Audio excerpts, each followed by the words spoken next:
Hey everybody, Joy here. We're just going to do a devotional this morning on this video because I'm working on another long video. And since it's about scan and cut, I kind of wanted it just to be scan and cut for people that watch it in the future. Okay? So, today's Monday, and it's January 25, 2021. Let's start out with what am I wearing? I know you always ask me. Let me remind you. If I can figure out what pattern I used, which sometimes I can't. Let me show you my blouse up real close. Do you see the pleats? There's 1, 2, 3. So there's 6 pleats in it. I like it very much. I'd love to make it again if I can find the pattern. Okay. It's kind of Christmassy. It's got little trees all over it and little gold balls. I really like it. And it's not, I started to put one of my clips on the back today. But I forgot actually. All right, let's continue with the devotional and get off of me. But if I can figure out what pattern I use, I will put it in the description box below. I will also put a link to this book below. Okay? I have affiliate, I don't know what you call it, an affiliate relationship with Amazon. So if you click on my link and you go to Amazon, I'll make a few pennies on what you buy. It won't cost you any more than if you buy it, you know, without the link. Okay? So remember to always look in the description box and then you won't have to waste your time asking me. Now today, I'm going to have to argue with this one a little bit. And you'll see why. It's called Peacemakers. A great deal of Jesus' teaching focuses on loving and helping others. He makes it clear that one element of that relates to being a peaceful person. Peacemakers will be called sons of God, he says. The opposite of a peacemaker would be what?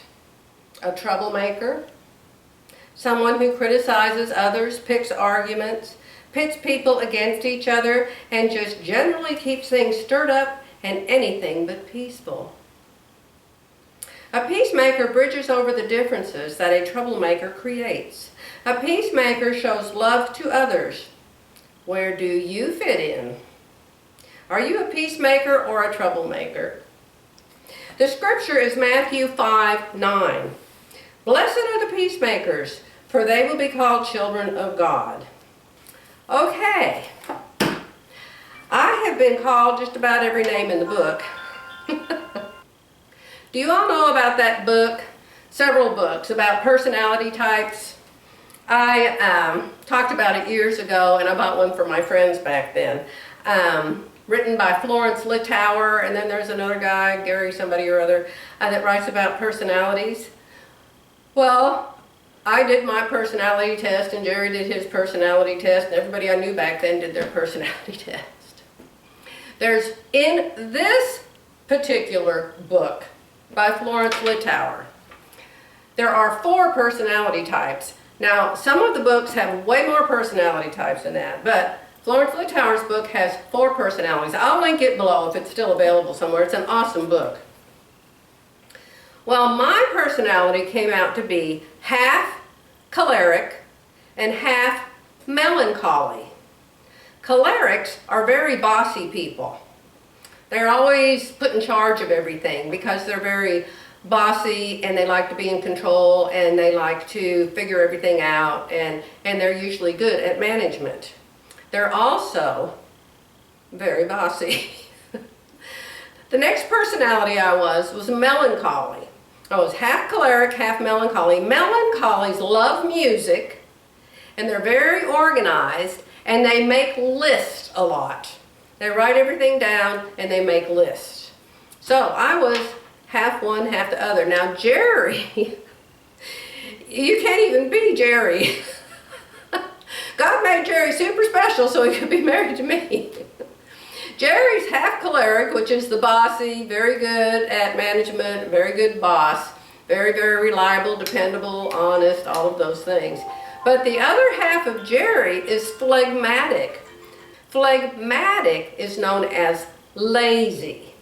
Phlegmatics are they're quiet, they're introverts, they don't ever cause trouble. They're very peaceful. In fact, when I first married Jerry, I had to teach him how to fight. He was terrible at it. I'd get mad about something, start hollering, and he's just like, oh my God, what's wrong with her? So he's changed a little bit, and so have I. I've had to become more phlegmatic. He's had to become more melancholy. So anyway, I have been called many, many things. One of them is I've been called a rabble rouser. And the reason I get that name is because I'm not phlegmatic. I'm not the quiet type. If I think something's wrong, and you all know, you follow me, if I think something's wrong or isn't right, I will say so. I will tell people. I tell my grandkids, tell my kids, that's one reason they don't like me. You shouldn't be doing that. That is wrong. Of course, now that they're grown, they're adults, I can't really say anything to them. They can do whatever they want to. But when they were kids and when I was in charge, we're not doing this, we're not doing this, we're not doing this. This isn't allowed, this isn't allowed, this isn't allowed. Okay? Now, my point in all of that is, who else was a rabble rouser? Jesus himself. He caused no small stir wherever he went.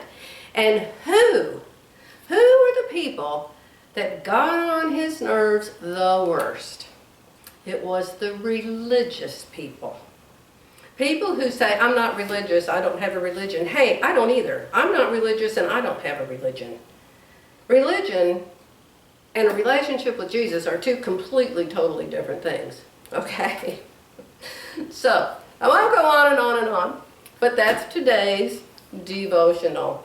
I am going to get ready now to do another scan and cut. Not that I'm any expert by any means.